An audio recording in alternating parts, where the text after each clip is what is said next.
Welcome, everybody. This is the Jaden Jeffs Podcast, where we ask questions about religion, cults, and cash. Today, we have an important topic to cover because we're taking over a cult. The FLDS is in shambles, and Warren Jeffs has just destroyed everything through a delusional mindset. And today, I'm strategizing how to gain back control of this. Now, personally, I'm never going to be able to lead the FLDS because I've already said too many things and I didn't do it without that understanding. My point today is to strategize how we're going to take over the FLDS and control it and bring the community back together in an appropriate manner. And while I personally won't be able to do that, I do know a lot of people that could if they wanted. So if they'll put themselves in the correct mindset to consider everything I say in this video, they would be able to do this. And if they don't, someone that is willing to look outside the box and put themselves in the correct mindset is going to do it. So it's not a matter of, I would just say to my brothers or whoever might be in a position to do this, it's not a matter of if somebody's going to do it. Somebody will do it. It's a matter of who understands it well enough to navigate it. And you need to understand a degree of rules of power in order to do this appropriately. Because there's such an opportunity here. When you have a group of people that are in a particular mindset, like the FLDS community, they don't change easy. It's very, very painful for people to change.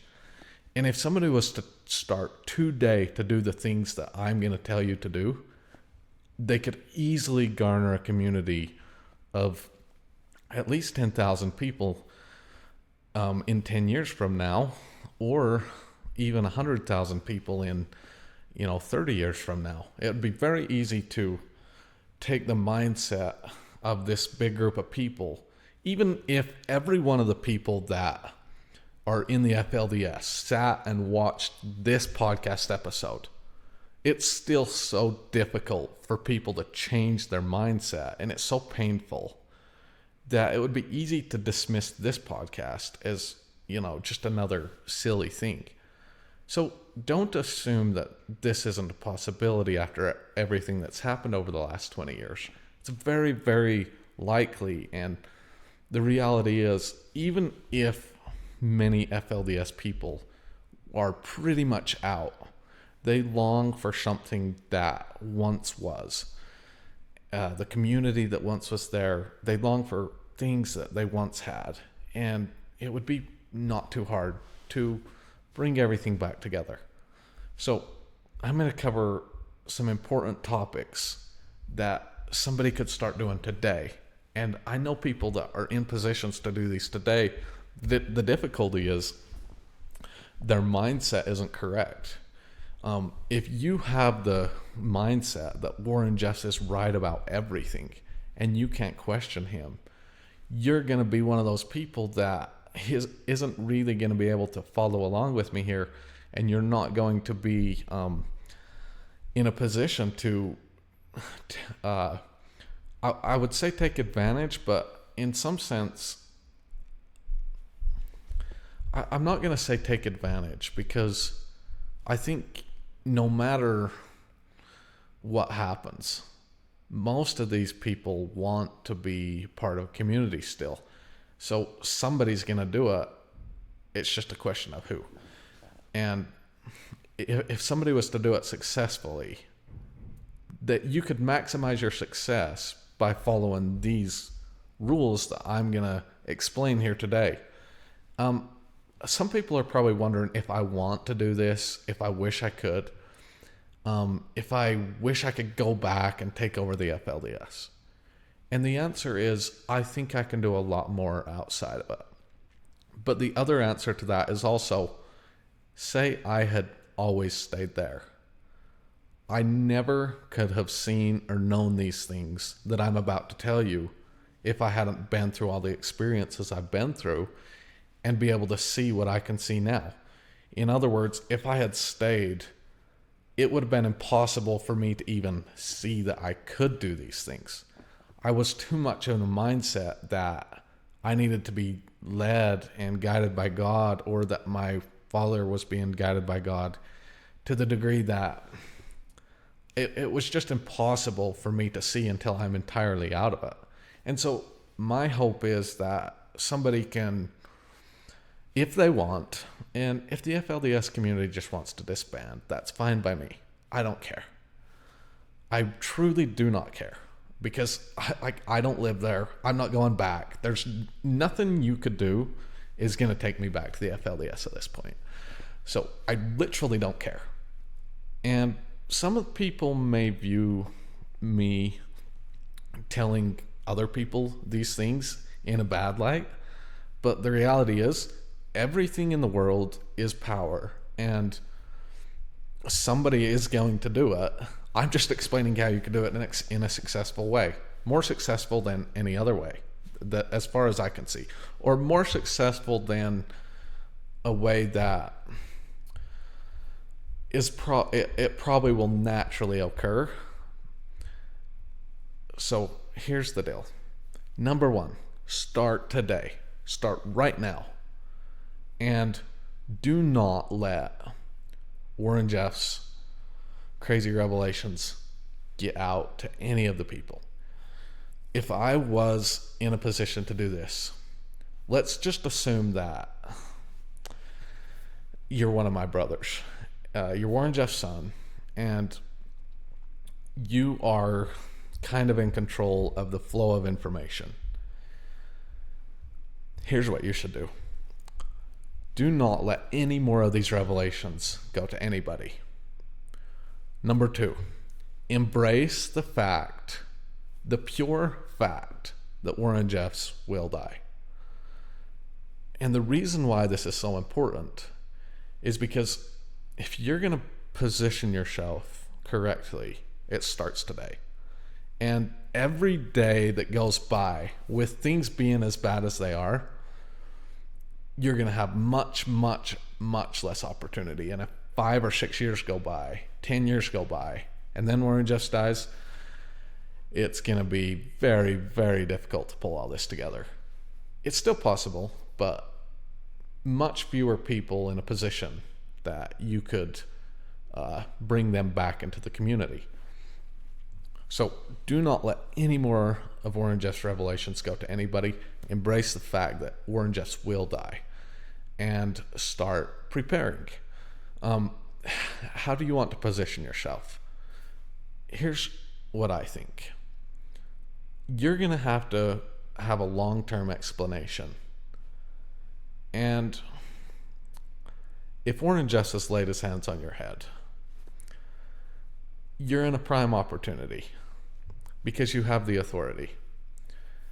Now, for all this craziness that's happened over the last 20 years, there's a perfect explanation. Warren Jeffs did some things that displeased the Lord, but he was still God's servant. So, look, guys, this isn't how I see it. I'm just explaining how you can position this to all the people that still believe in Warren Jeffs, but are going to begin to wonder. And this will also make sense to future generations that are, still in this group. Say this: Warren Jeffs was a prophet of God, and he was called, and he was a powerful teacher, and he was a powerful spiritual leader. But he did things that God was very upset at. And so God put him in a position to suffer for those things. And even if people find out what they are, that's okay. Because you can just simply explain to people that God will require of his prophets to suffer for the sins they've done, and that's between God and his prophet, and it's not for us to judge. So this is how you can position Warren Jeffs in the line of authority to maintain that line of authority. And I'm saying this because I know Warren Jeffs has laid hands on some of his sons, and so what I mean by when I say that is essentially giving them the priesthood, or at minimum a blessing. At minimum, it's a claim to authority. If you understand how Mormon priesthood works. So once you can get in your mindset into the proper positioning to understand that Warren Jeffs is going to die and that you have a claim to authority, then you can start planning. And I've just explained how you can position Warren Jeffs and all the craziness that's gone on over the last 20 years. For one, bury all the revelations that are crazy. Burn them. I'm serious. Burn them. Don't let them get into anybody's hands. This is the book, Book of Mormon Doctrine and Covenants. This is the book. It always has been the book. This isn't the book. Just kind of get rid of this book. I mean, you can let people that have them keep their copies. It doesn't matter. There's nothing crazy in this book that people can't keep. It doesn't. But don't maintain this book as the main foundation. People that have this book, let them keep it, and it doesn't matter. But just go back to this one. Book of Mormon, Doctrine and Covenants, Pearl of Great Price. For anybody that's just listening, I'm saying go back to the original Book of Mormon, Doctrine and Covenants. Dad had this Book of Holy Revelations published, and I've got a few copies, and as you can see, it's like thick as ever, and it's over 1,200 pages, over 1,300 pages, over 1,300 something pages. Just the problem is you can't. It's going to be much easier long term, say over 30 years, if you just keep the original and not try to bring this new one in and establish it as a long-term thing. Don't say anything negative about it. Just kind of let it go, type of a deal. Any revelation that's just doesn't make sense, just burn it. If you want to keep a secret copy, that's fine by me, but don't have these things be published. And this is how you can kind of, I'm talking longer term, and I'm thinking longer term, because you're going to have some tough conversations with everybody about what's currently happened. And you also need to understand that it's not going to be to the level of conversation I'm having right now, because everybody there is still going to believe in Warren Jeffs. So it's going to be more of a conversation of how to justify everything that's happened in that context. Now, the other thing I would immediately start doing is, if I was in this position to take over, I would very much control the communication between Warren Jeffs and everybody else. In other words, I wouldn't send them I wouldn't hardly send any messages. I would pretty much start giving people, just because you're in a position right now to go to somebody and talk to them, and that person's going to really feel special, and they're going to feel uplifted just because you're in Warren Jeffs' inner circle, and they've kind of been reaching to continue being a part of that. And you coming and visiting them often, and just give them some words of encouragement. That's what you need to do. And start encouraging people in situations that they can be long-term financially successful. So if somebody wants to start a business, encourage them to do that. If somebody wants to, whatever they want to do, kind of encourage it within the limits of the FLDS. In other words, stop holding people back from making them feel like they can't achieve success. That's the most important thing. Number 2, or I don't even know what number this is. Start making dating a little bit more okay, and keep it in the context that absolutely no sex before marriage, absolutely no.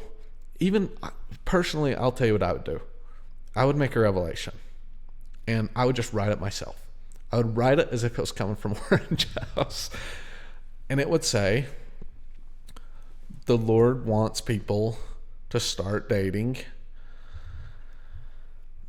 but with these strict guidelines that you do not even kiss before marriage. And for people outside the FLDS, they're going to think this sounds extreme, but this isn't extreme at all. This is much more lenient than anything they've had. So I would just tell them, you can date, and if you do have any connections, just tell us about it. But you can get married by, me, if I was in that position. And so I would say, I would give some guidance. I would say, let there be 3 months of dating. And once you are sure that you can get along, and I would give guidelines for how they can get along. And I would literally go and look up some long-term old research, not old, but well done research about dating. And I would make like 10 rules and say, you need to make sure you're compatible, follow these rules, and once you are, you can come get married. Because you have to start building the community, and you also have to start making people feel like they can be successful. And nothing would make FLDS members feel more loyal and feel more successful than if they got something like this. I would literally probably write this revelation myself if it were me. Now, because I said this, you're probably gonna have to go about it in a different way, but you get the point. So start making success possible. Now, another thing I would do, find a central location. Do not buy land for people and make them build on it. Encourage people to buy their own land in that. Just take a city and say, we're building a community here. This is where we're going to be for the, hell, make this a revelation if you want to. I don't know. Or just tell it as a directive. This works great in the FLDS. Just say, the prophet said that we should make this kind of our gathering place for the next 30 years. Choose a nice area and tell the FLDS members, the Lord said to make this our gathering place for the next 30 years. And really, in your mind, it's the next 100 or 200 years. And so let the FLDS people start buying land there and start building their houses and be long-term. Start thinking long-term. Now, the other thing I would do is encourage people to not give more than 10% of their money, but do this in a particular way. Tell them, look, if you really want to be a blessing, donate 10% and invest the rest and learn more about making more money. Invest everything and get to where you're making hundreds of thousands of dollars a month or even more. Get to that point and only give us 10%. And that way, one day your 10% will be 100 times what it is right now. So instead of giving us all your money, no, learn how to make more money. Give us 10%, invest whatever extra you have, and grow that 10%. This is how I would tell people. And hell, make this a revelation too if you want. I mean, explain everything in a common sense way. Read the Doctrine and Covenants, how, the Doctrine and Covenants read some pretty decent explanatory things in kind of a godly way, I guess. So just kind of make it that kind of a wording. Now, position yourself so that, because if you're already given these directives, like, for example, the 30-year thing, that's perfect. Because if people hear from, even if it's just like you telling them, hey, the prophet said to focus in this area and build and do things and buy in this area for 30 years, that's a huge psychological advantage, because in their minds, 30 years is a long time in terms of how things have gone so far. We've been expecting the judgments to come any day now. If they hear that, Warren Jeffs says to locate in this place for 30 years, everybody's gonna be excited. And the reason why this is so important psychologically is because when Warren Jeffs dies, like 30 years, you've already set yourself up because you told all those people that this came from Warren Jeffs, and you're going and visiting them once in a while, and you're encouraging them. So psychologically, this just really sets you in a good position to kind of be the leadership. Now, I was thinking you could give them some sort of revelations or whatever, however you want to go about this. I would be pretty subtle with this, but position yourself as the next leader. You want people to know that Warren Jeffs laid hands on your head. That's really important. And one of the ways you could do that is start baptizing people back into the church, because most people are non-members, even though they consider themselves as trying to be a part. They're non-members. Baptize people back into the church, and as part of that process, simply say, my Father has given me, the apostleship, and He's given me the authority to build up His church in His stead. And baptize them, follow all the rules. Absolutely. Be very strict in following the ordinance rules of Mormonism. Because if you don't, things are going to feel lightly, and it's not going to have the same spiritual power that it otherwise would have for people. And this is a big, if that's coming from you to them, that's very, very important in future support. So,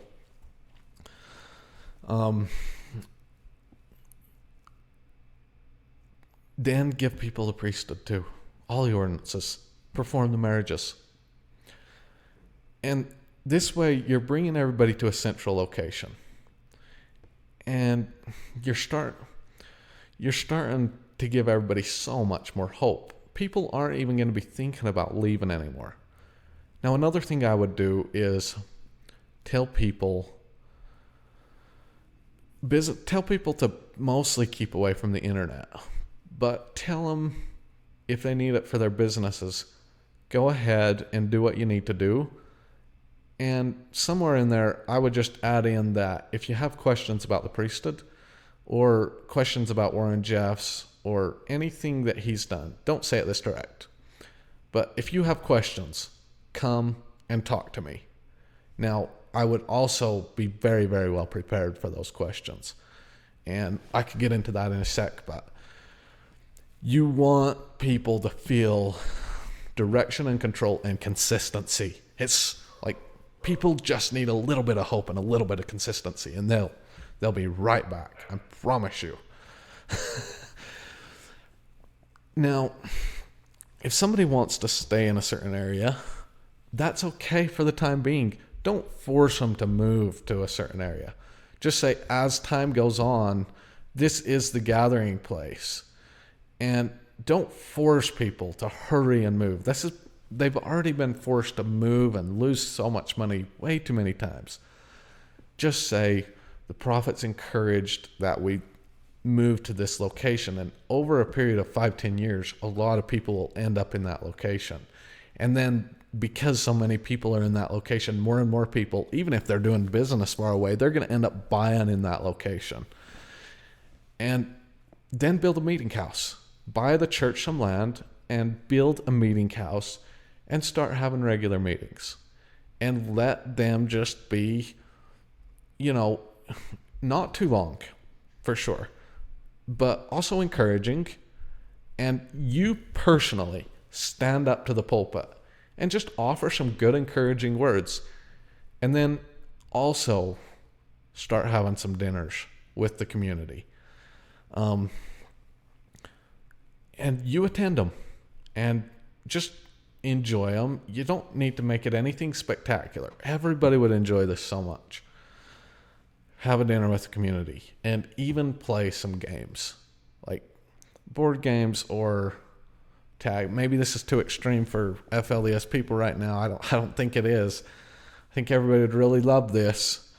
Play some games, This will bring the community together like you wouldn't believe. And let people have some good autonomy in this place and just start getting established. Now, if you do all this right, by the time Warren Jeffs dies, people are already going to be more loyal to you. They're already going to be more loving and devoted to you. I mean, you baptized them again. You gave them the priesthood. You've attended the meetings. You've given them encouragement.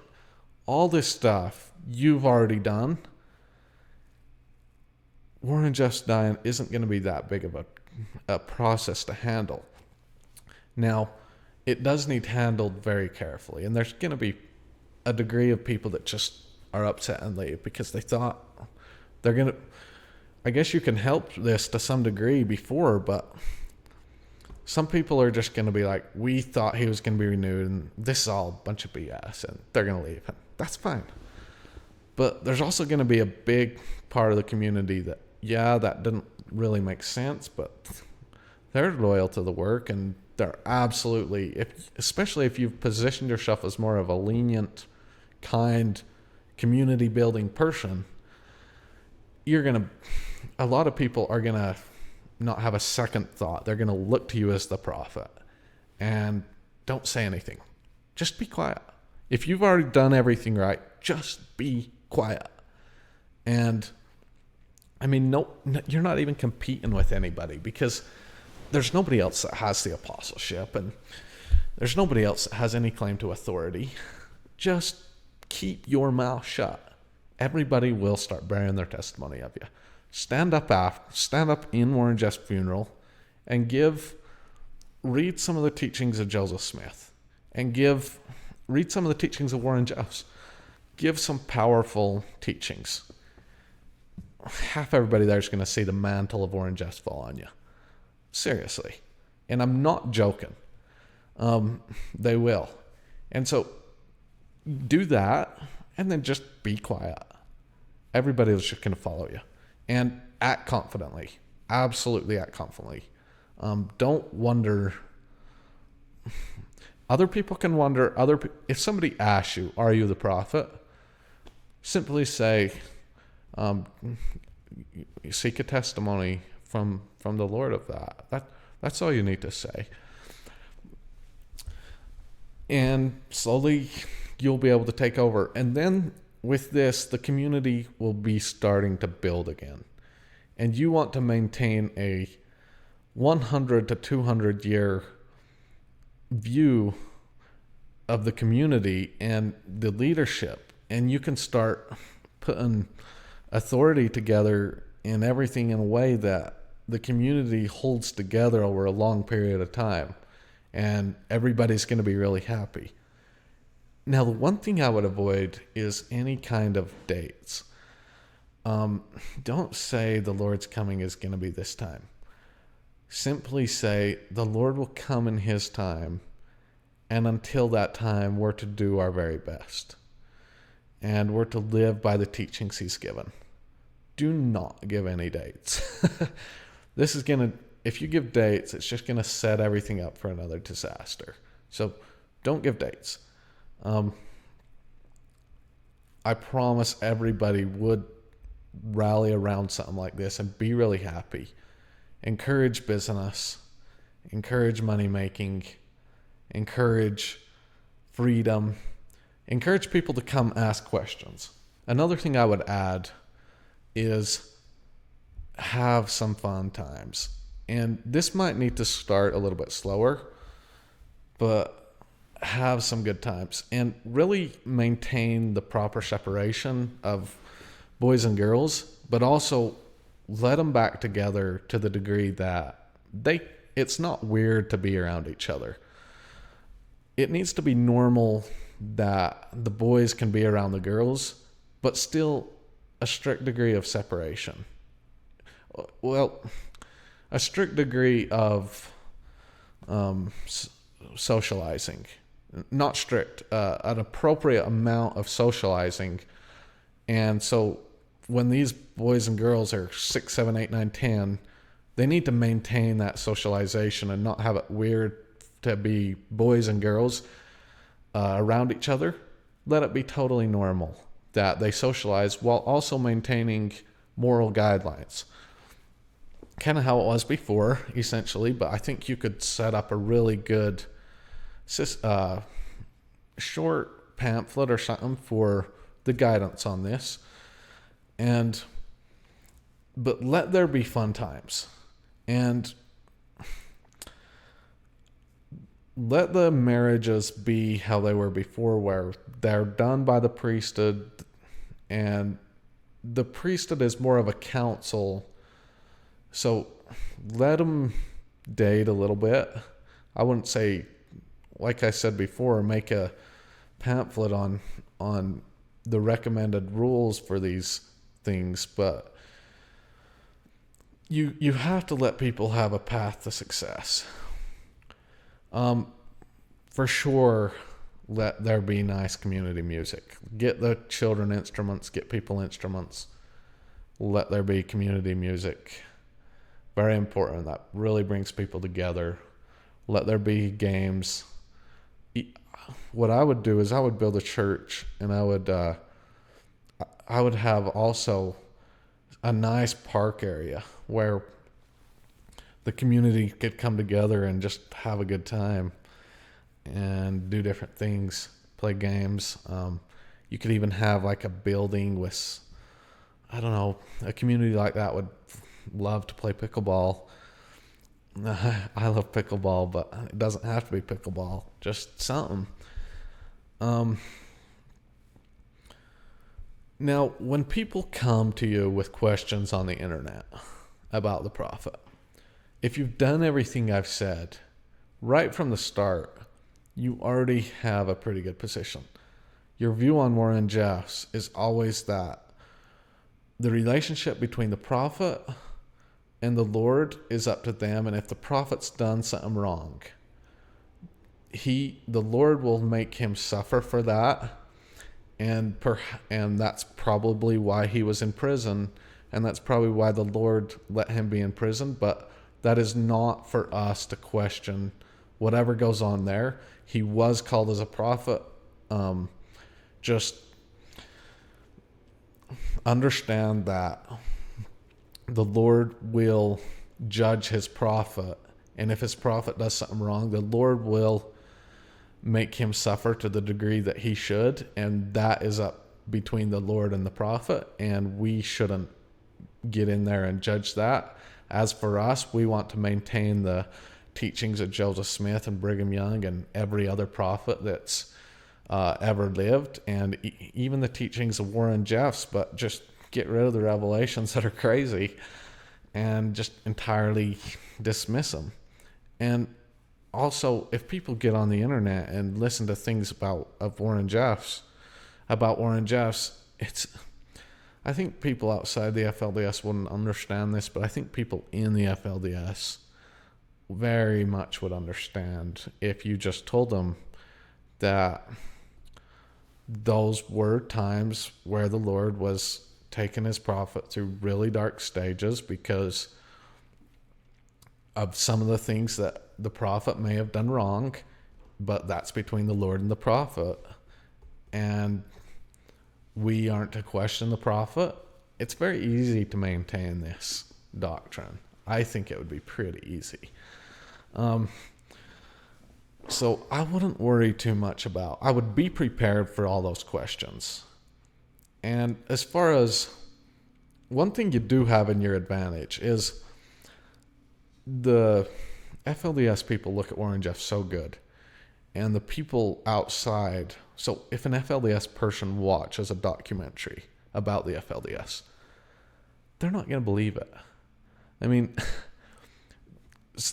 for one, the documentaries don't show anything good about Warren Jeffs, and people know that's not true. People in the FLDS know there's some good about Warren Jeffs, and so it's easy to maintain the narrative that the world hates the prophets of God and there will be persecution, but we're to be encouraged. But do not maintain the idea of fear. get rid of most of fear. And I think over a period of time, you could build a community. I think in 40 years, you could have 100,000 people if you did this right. Because you could take the 5,000 people that you can get right now, if you start right now. You can take the 5,000 people, and in 40 years, you'll have 100,000 people. You could have some of the most successful business people there. You could, if you do the tithing thing, how I was saying, and actually help people make money and teach people about making money and kind of make a community about that even, you could be very easily $1 billion.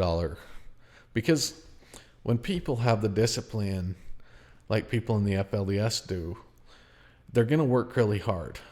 And I can easily see this becoming a couple $1 billion community, just the net worth of all the individuals involved and the net worth of the church. I would set up a 501c3 or whatever that is, the religious tax-exempt organization.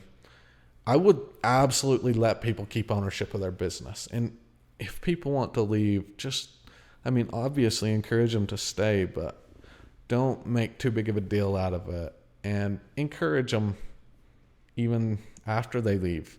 Because the way you treat people that leave is going to influence how people that are thinking about leaving think about everything. So if somebody wants to leave and you just encourage them and say, hey, go do the best you can. We really enjoyed having you. But they ultimately want to leave. Still have strict rules where once you leave, then you're kind of out of the community. But if people see that someone else has left and they're not part of the community anymore, but they're not bad. They're not a terrible person. This will make so that people that are thinking about leaving are like, you know what? I can leave whenever I want, but ultimately you want to try to maintain a community that people want to be a part of. And I can very much see a very loyal group of people being a part of this. So if somebody wants to leave, let them leave. So I've tried to give sort of a basic understanding of what if I would do right now if I had full control of the FLDS, if I was in that position. Now, I know there's people that are in that position. The biggest problem with the people in that position today is their mindset is so loyal to Warren Jeffs that they probably couldn't do this. And you could bring a community of people together really fast that are really loyal if you went about it in this way I've explained today. And like I said before, every FLDS person could watch this video and you could still do it because of the long-term mindset that everybody's in. The long-term situation everybody's been in that kind of makes it difficult to leave these situations. It's what you've known your whole life, and it's what you've been loyal to your whole life. So another thing I would recommend is that charisma can be learned. If you aren't the most charismatic person, surround yourself with charismatic people, have ambassadors that are charismatic, and learn some charisma yourself. It's actually, watch some YouTube videos if you need to. This is my opinion about how you could salvage the FLDS and kind of take it back to be even a better community than it once was, especially because everybody's not in this mindset of, we're the only ones in the world that are right, and the world's coming to an end pretty soon. Because FLDS have had this mindset from the beginning that around the year 2000, everything was going to go crazy and Jesus Christ was going to come. And if you kind of get rid of that mindset and let the community more leave the foundation, but get rid of the dates and get rid of the pressure, then and try to create a community of people that want to be there. Even make it so good that people that are on the outside want to know more about it, and also be very careful with your public perception, because you have to understand that if you don't control the media, and if you don't control any sort of government agencies or anything like that, those people, it's not that they want to destroy you, but if there comes a time where it benefits them to destroy you, and you don't have the ability, for one, the skills, but for two, if you haven't already positioned yourself correctly to publicly defend yourself, they're going to be able to publicly destroy your image because they control all media and you're not going to have any say whatsoever. They're going to be able to do almost anything they want to you as a community. So you got to position yourself long term for all these situations. And the other thing, I would say, don't get involved in political, especially in the beginning. I think a lot of crime organizations try to gain control of the political, like attorney generals and different groups by donating, and you could donate some money. That would be okay. But if you understand public perception well enough, you don't need control of the media or the agencies. You just need to know how to respond in an appropriate way, and even let people get a glimpse. Don't have secrecies, and don't break the law. Just don't break the law. You can do a lot of things without breaking the law. Just don't break the law. I want everybody to understand that I'm not especially saying that the FLDS community should be pulled back together. I do think that if this doesn't happen, if somebody doesn't take what I'm saying and do it, what could come out of it could be down the road quite a bit worse. And the reason why is because when people get over the age of 25 and they've lived a certain mindset their whole lives, they're going to be very attracted to this way of life, and they're going to have a hard time integrating into society. And they're always going to be drawn towards this kind of a community. So inevitably, even if things get so messed up to where there's hardly anybody left, I think it's inevitable that little communities start banding together. And, well, certainly I think when Warren Jeffs dies, people will kind of band together around somebody, but it couldn't be near the success of what I've just explained for a long period of time.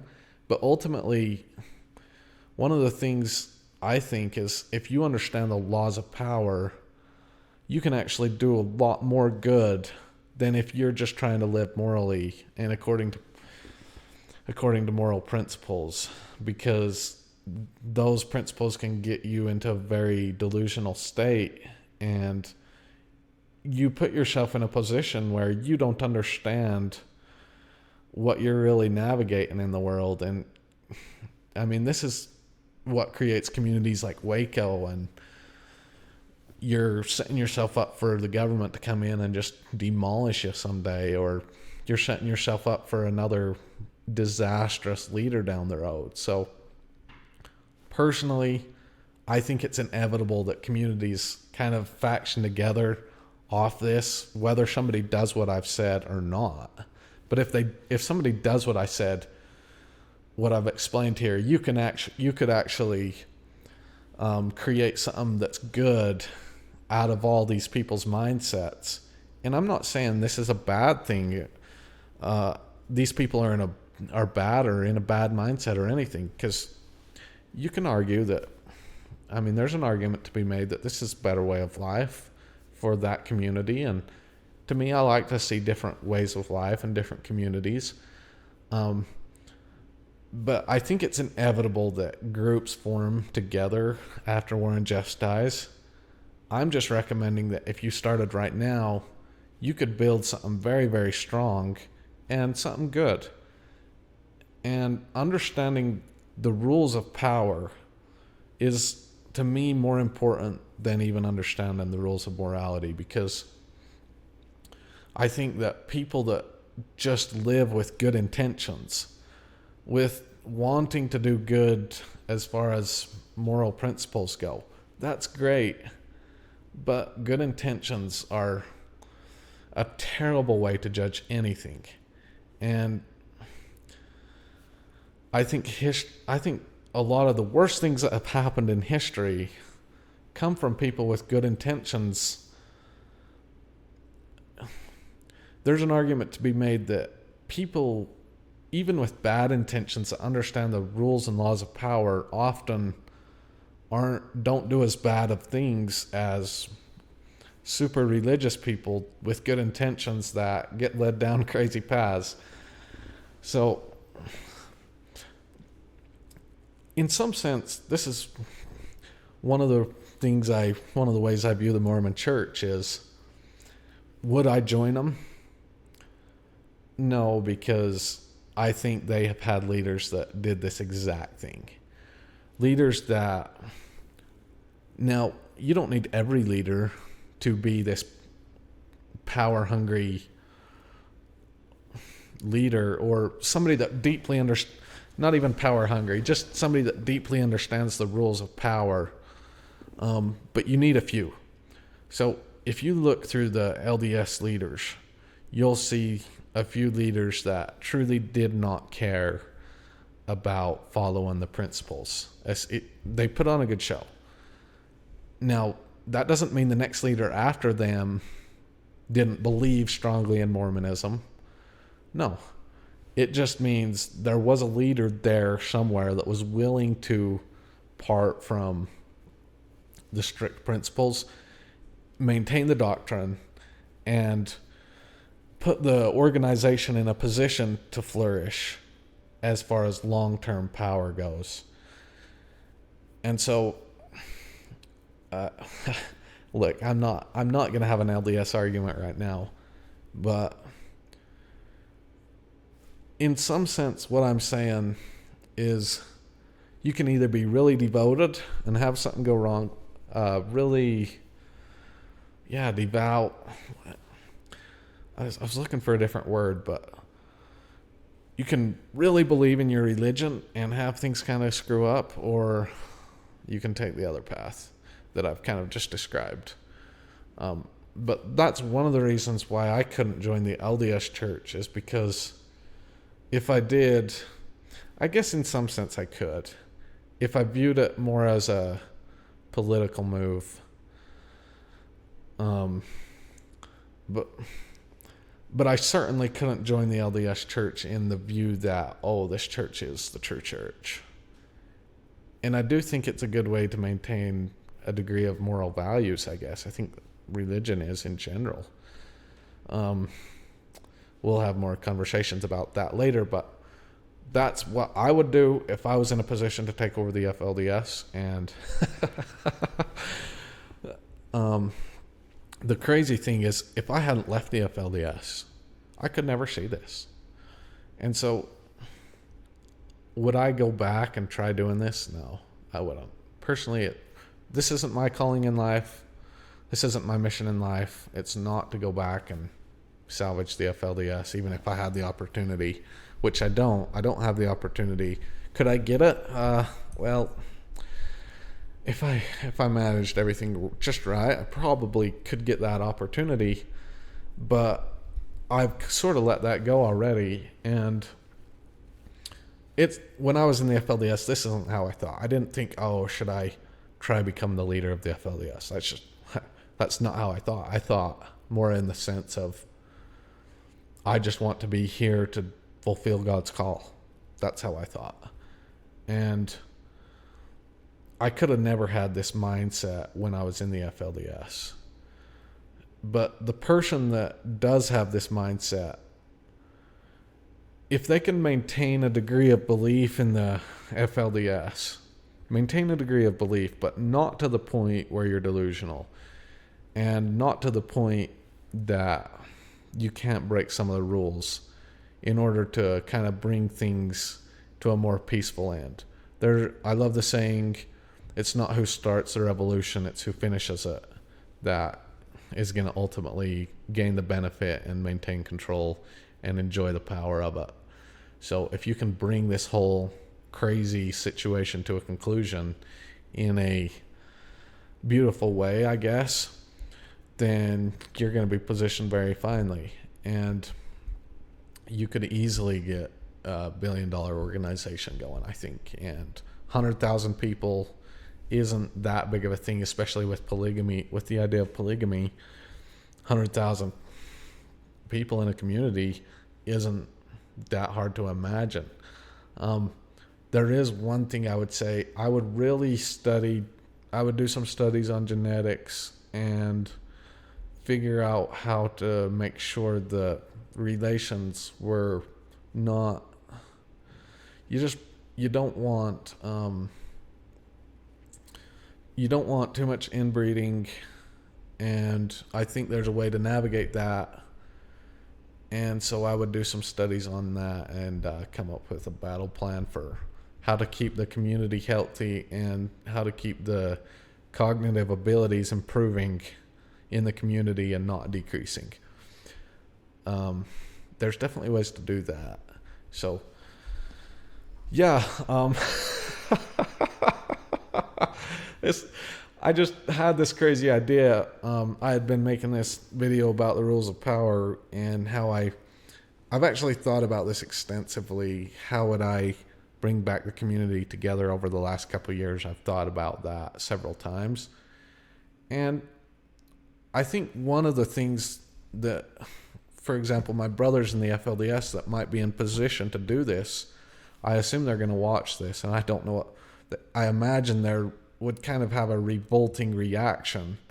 I know some of them are probably getting to have a little bit more of an open mind, but I think most of them would have a revolting reaction to this, in a sense that it's so evil to connive to take over and be the prophet, essentially.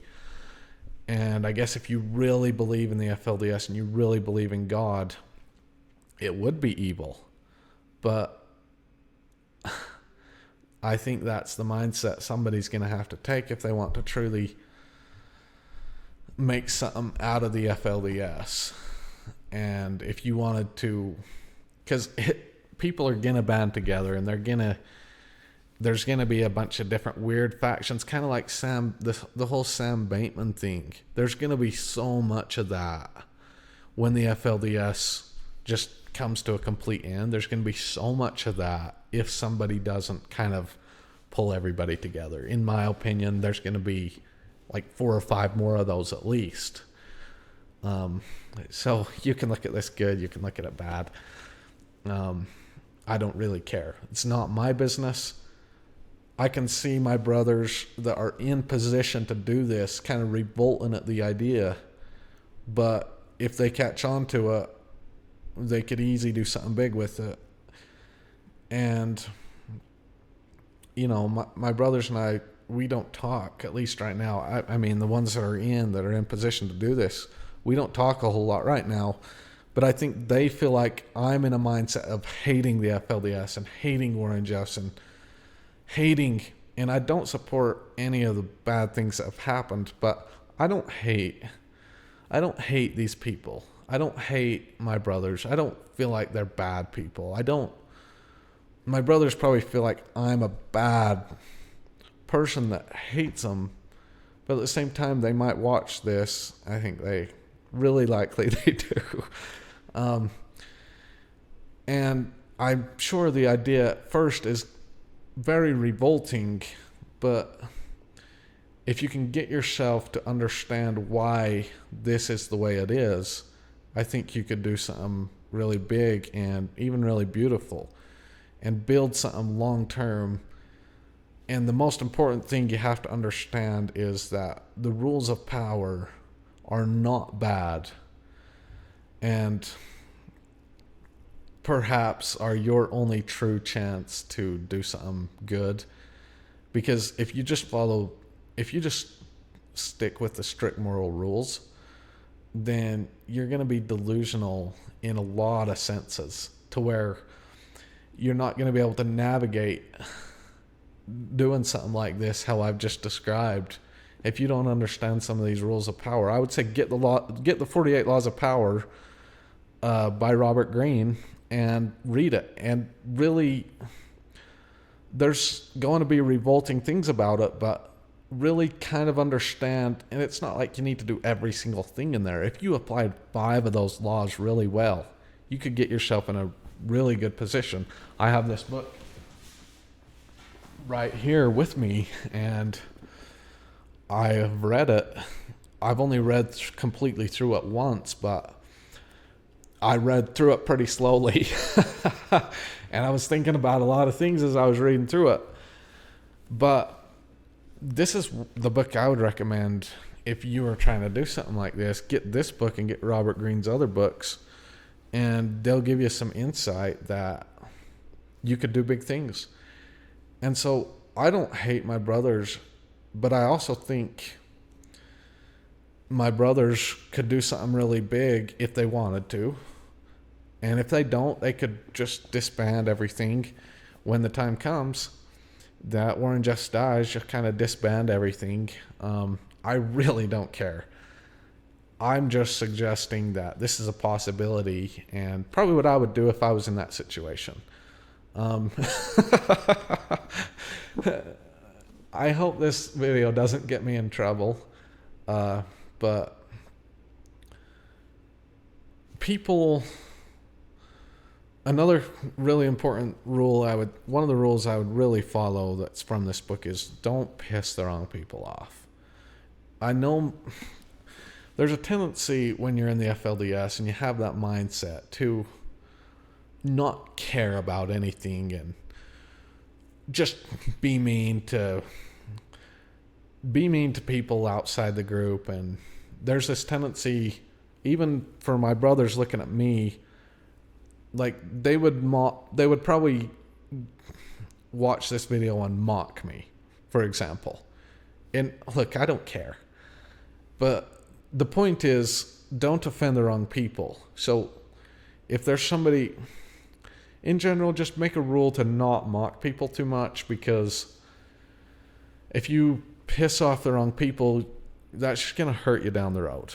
And if you, even for someone like me, if you were kind to me, and I love The Godfather because I think that's essentially what The Godfather says is, you respect somebody, down the road you're going to get some respect back. You disrespect somebody, down the road when you're in a horrible situation, you're probably just going to die or something. Really. Respect people. Don't go around arrogant like you're better than everybody else. I know when I was in the FLDS, it wasn't so much that I thought I was so much better than everybody else as it was some degree of satisfaction, because there were so many things going wrong and I was very insecure about everything, and I didn't have very much community at the time. And so being a little bit arrogant and just kind of mocking everybody else was something that was easy to do, because it's some degree of satisfaction.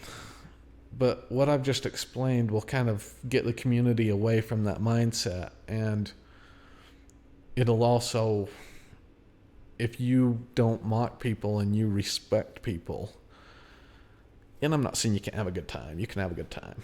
But, because, I mean, I laugh and mock people all the time. But just in more serious situations, when you're dealing with somebody that could hurt you down the road, even if it's somebody that's not very big right now, give them respect. And you can have a good time, but give them respect. because somebody could really hurt you down the road. So follow the rules of power, and that's what I would do. It's a crazy world we live in, but I didn't make the world. I didn't make the rules of the world.